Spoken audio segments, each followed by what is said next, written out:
5 Biggles and 5 Niggles on the Friedman BE Mini 30 watt amp. Let's get started.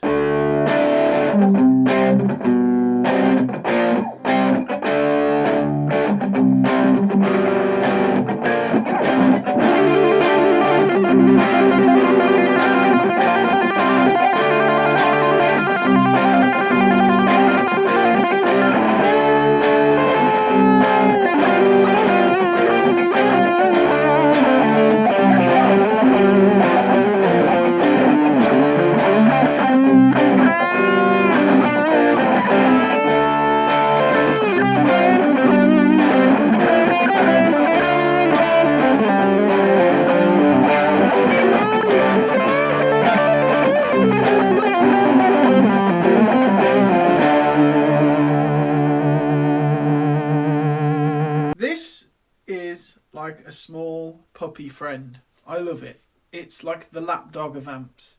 Niggles. It hisses, so it will make a little bit of a hiss. It's very quiet, but it's not silent like some of my other amps. It's almost like having a tube amp for a hiss. I can put up with it, so can many others, but it does hiss. And if you don't like hiss, it will do your head in. It doesn't have a power attenuator. Now it's a 30 watt amp. You can turn it down. It's solid state, but it doesn't feel like a solid state amp to use. It's lovely and dynamic. It's got all those great things that we love about a tube amp when you play it. And if you hadn't have told me it was solid state, I'd think it was a tube amp. The lowest gain setting on this is still distorted, so it won't do clean with your volume on your guitar turned up. It's not a clean amp. Don't buy it if you want a clean amp. It doesn't have switchable channels, so even the Friedman BE Deluxe pedal will have 2 channels and 2 gain stages that you can use. This is sort of a one, once it's set, you use it. It doesn't have a matching cab. So you can match it with any cab. You can use it with any kind of 16 to 8 to 4 ohm cab, and it won't hurt it being solid state. It's got a Class D power amp, but you have to kind of choose. Wouldn't it be nice if there's a little cab that went along with this, a similar kind of price point? That would be fab, but it doesn't. So there are ways around it, but that's one of the things. Biggles, why do we like this amp? Okay, so first of all, it sounds amazing. It sounds huge, and it puts a dirty smile on your face when you play it. It's dynamic.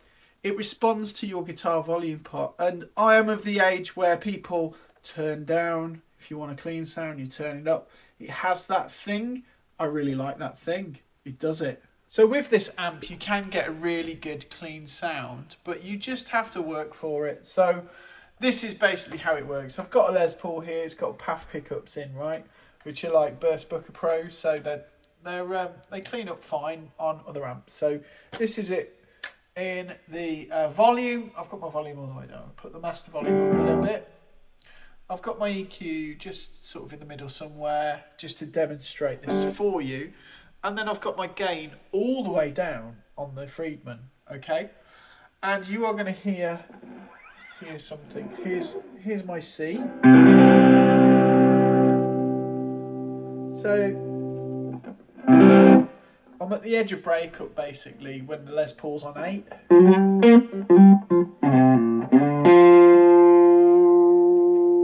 Turn it all the way up.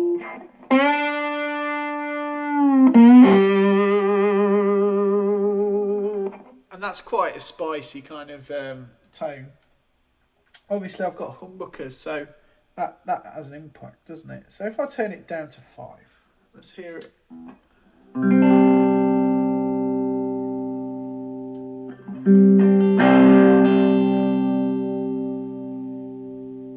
Three.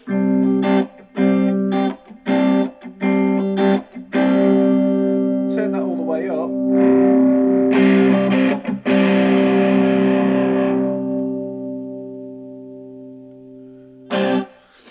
So when my first real gigging amp was a Marshall JMP 50, which was basically the next model after the Plexis. It was a master volume amp, so it had a master volume and it was the precursor to the JCM 800.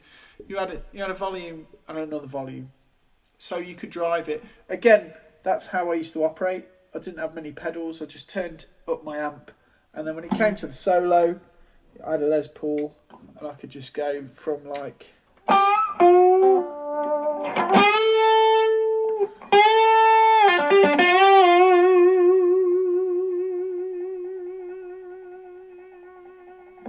And back down to clean.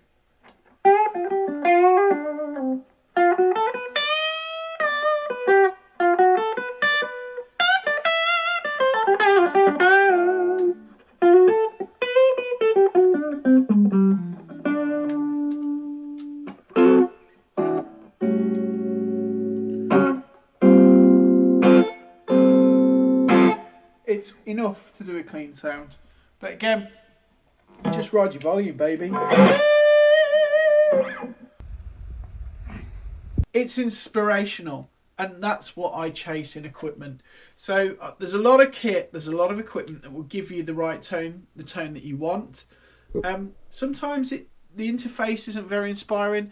I love the form factor of an amplifier, and this just delivers that. So every time I play it, I have a big smile on my face. I sometimes like to get home before the wife and kids do, so I can just get into my room and turn it right up and play it super loud. The neighbours don't mind, they're really rock and roll. They tell me to turn it up, but it sounds amazing. Instant kind of AC/DC kind of tones if I want.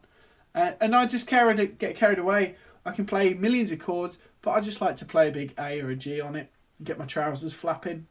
So, you know, it taps into that part of your brain that just wants to do that.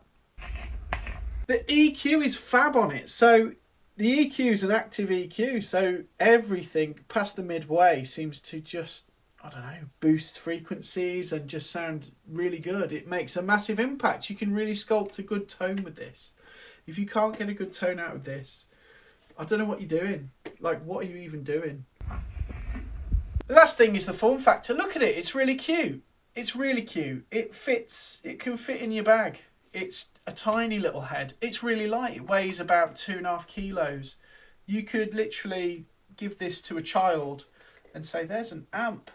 And they would just be inspired. They'd probably get really good really fast because they just wouldn't be able to stop playing through it. So the form factor is, it's really cute. I wanted one the second I saw one. Obviously, being Friedman amps, I want them all anyway. I want the Brown Eye and the Pink Taco and the Shirley and all of them things I want. But this, as soon as I saw it, I was like, I've got to buy this because not only I love the sound of Friedman amps, I love Marshalls. So at the moment, Friedman's the way to go if you want that old school Marshall tone. So yeah, fantastic. I'm inspired by it. I'm glad I bought it. Bonus hit thing here, the effects loop on this is great. So what you can do if you want is use it with your cabinet, but you could plug it into your computer as well. You could use your effects send that out to an IR box, and you've got it sounding like a 4x12 going into your computer. Happy days. You can just record straight away with that. So there's a little hack if you're trying to justify it to somebody. You say, or maybe to yourself, I really want it. It's really cute. It sounds great, but it's not going to be great for recording, right? Well, actually, yeah, use your effects send, record it. You could plug it into the effects return of a nice, clean, big tube power amp and have a very tubey response as well, like a Hot Rod Deluxe. That'd be great because you could shake walls down with that. The possibilities are pretty big when you've got an effects loop like this. It's a series effects loop, so it won't, it's not like a parallel one where you can run things and then go back in the same way. But yeah, you can go out, back in, you can run all your delays and things if you want, or you could just run it into another amp, or you could go from another amp into this if you wanted and use the power amp from this. There's loads of stuff you can do. So there's the little bonus if you're into that.